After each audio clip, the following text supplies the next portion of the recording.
babban rabo,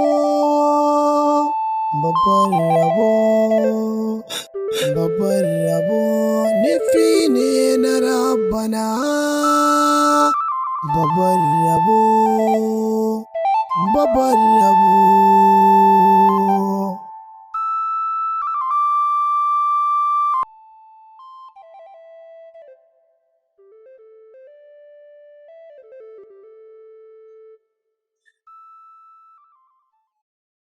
Ba mu hanya. Ni fa hanya na ce ka bani, ba wai dogon su da zan yi kuma. Wai ki an gaya miki nan wurin hutu ne?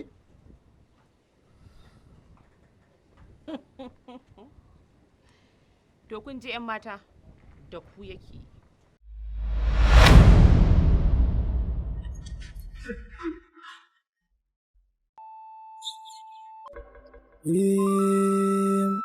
Babban rabo, babban rabo, babban rabo, babban rabo nufi ne na Rabbana. Babban rabo, babban rabo.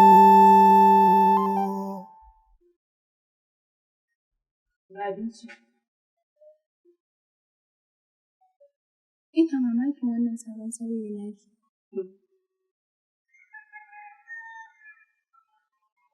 Dakata, kar ki taɓa ni.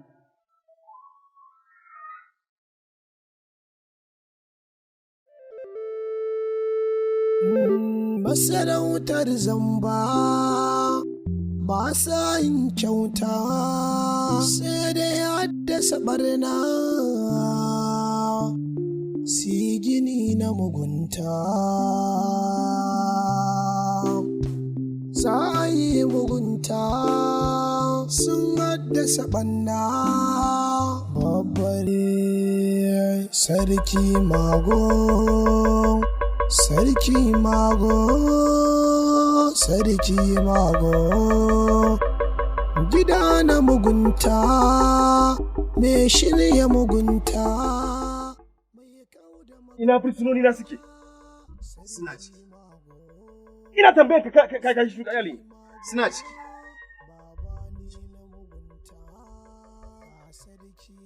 Jira ni. Ina zuwa.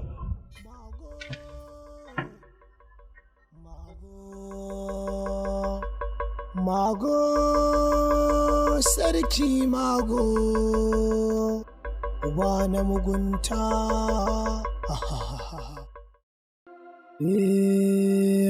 Sarki mago, sarki mago, sarki mago. Gida na mugunta, me shirya mugunta. Mutanen da na ce a yi zugunawa, kar a kyautata musu, a ƙuntata musu, su ake kyautatawa har ana ba su abinci. Mago, mago, mago, sarki mago, uba na mugun. Saboda haka, kai mahe, kai zaka mai gurbinsu, kuma babu wani mai zaɓin magana a cikinku. Da kaina zan ƙuntata maka, zan gana maka azaba mai raɗaɗi. Sai ka fuskanci baƙin hukunci na. Mutumin banza kawai.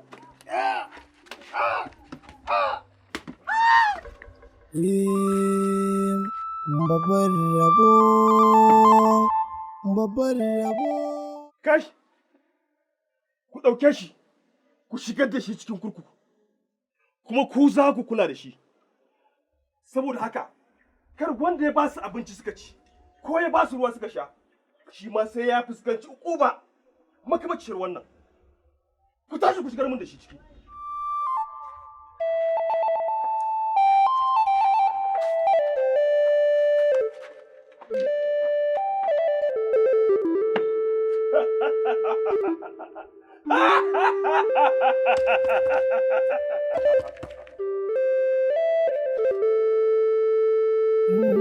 masarautar zamba ba sa yin kyauta.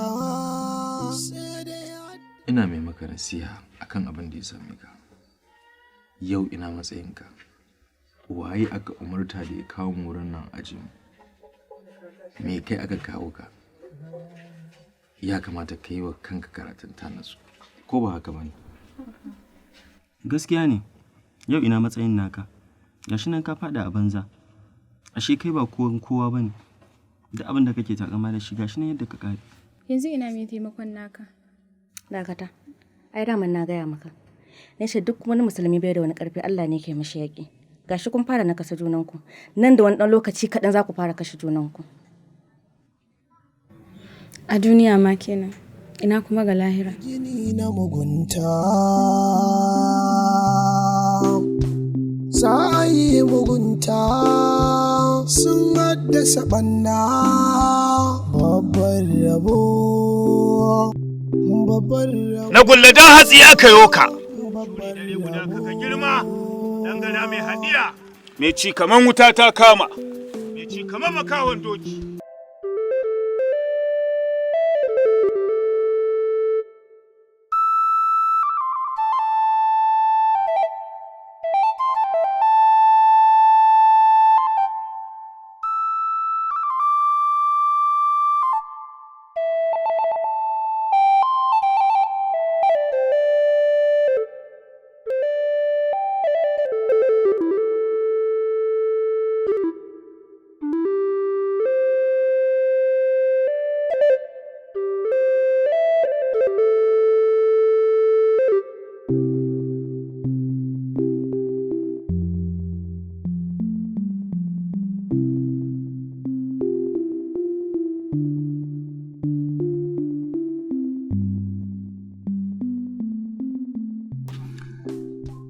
Addinin Musulunci bai hore mu da ramuwar gayya ba, bai koya mana a rama mugunta da mugunta.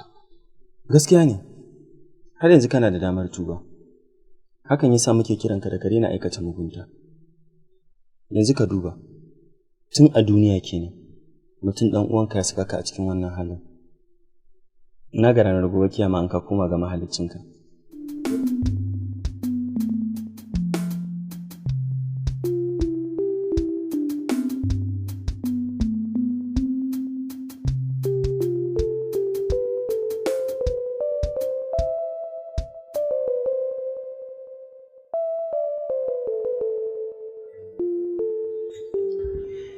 Ina so ku faɗa min wani irin hukunci ne ya dace da mutum irina. Ya kamata ka sani, addinin Musulunci yana aiki ga mutum ne wanda ya ji, ya yarda, ya kuma yi imani da Allah.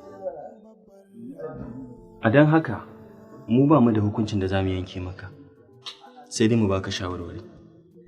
Ba shawarar ku nake bukata ba. Ina so ku faɗa min hukuncin da ya dace da ni ne, don ba na so in rasa masoyiyata. Babban rabo, babban rabo, babban rabo, babban rabo, nufi ne na Rabbana. Babban rabo, babban rabo. Dan uwanki ya bada maza, domin ya kasa yanke min hukunci akan abin da na aikata. Kar ki manta, ni ne sanadiyar mutuwar mahaifiyarki wadda ta kawo ki duniya.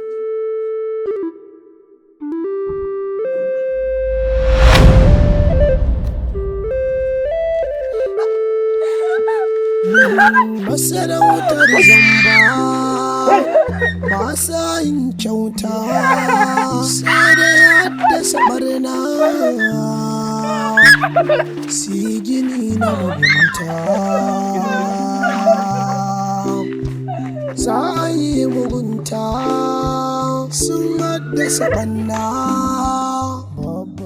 Saboda haka ina mai tabbatar maka da cewa a haka zan sa ana kashe mun ku ɗaya bayan ɗaya matukar kuka tsaya a wannan aƙidar taku. Abun bauta ya taimake ka kai daidai. Ka sani musulunci addini ne da daɗe kuma mai asali kuma yana da tushe. Hakan yasa na karɓe shi hannu bibbiyu. Ina hujjanku na abin da kuke bauta ma? Ina littafin da kuke bi wanda kuke karantawa?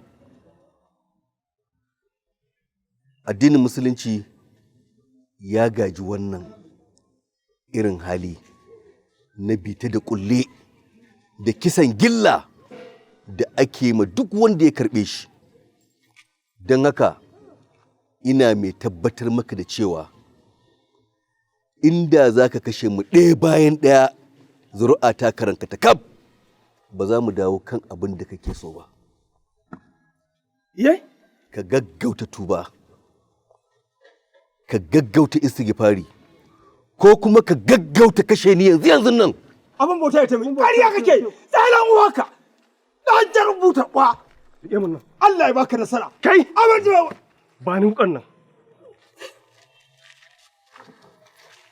Abin bauta ya taimake ka. Babban rabo, babban rabo. Allah ilaha illallah wa ashhadu anna Muhammadar Rasulullah. Babban rabo. A cikin bainar jama'a na kashe miki wadda ta yi sanadiyar zuwanki duniya. Don haka ni ma a cikin bainar jama'a nake so ki kashe. Gashi. Ba ta da hurumin da za ta iya yanke maka wannan hukunci. Kotu ce kadai take da ikon da za ta iya yanke hukunci a kanka. Babban rabo, babban rabo, babban rabo, babban rabo, nufi ne na Rabbana. Babban rabo. Gaskiya ni fa na gaji da wannan gadin da muke yi. Shi kenan mu ko da yaushe gadi. Ai da zaman da muke a wannan gurin, ni gwara a ce ma na fita daji, ni ko ganye ne in je ina ci da zaman da muke a wannan gurin. Shikenan a ce mu ba mu da wani yanci da za a ce yau muna da yanci namu na kanmu, kullum shikenan mu haka za mu kare. Ai maganin gaskiya gara zaman wurin nan da zaman kurkukun nan, wannan kuma da sauki. Ni kenan an aje ma a gurin nan sai ka ce bayi, ko da bayi ne ya kyauta a ce a yanzu ne. Ai ba da kali bambancin mu da bayi kaɗan ne, tunda ba mu ne a cikin can ba. To wai yanzu me mafita mu? Mafita kenan dole ka ba abin da aka saka ka. Za ka kibi ne? In kai ma baka ba saka ka za a yi a ciki. To da magana ne ai dole ka bi kawai. Gaskiya ne. Babban rabo, babban rabo. Tunda ba za ki ɗauki mataki a kaina ba, ina roƙonki da ki yafe mu. Za ka dawo da su? A'a. Kana da wa'inda za ka bani a madadinsu? Ba ni da su. Idan ko haka ne, babu dalilin da zai sa in yafe maka, saboda ka sa na yi rashi mafi muni a rayuwana. Ki sani, na yi nadamar abin da na aikata da irin zaluncin da na aiwatar a kansu. Kana nufin ka ce min ka yi nadamar abin da ka yi? Kuma a shirye kake da ka nemi gafara wajen Ubangijinka? Ƙwarai kuwa. Idan ko haka ne, zan jarraba ka in gani. Sanki ya yi shiga, na gamo da katar babban rabo, babban rabo sun tuwa ta Rabbana.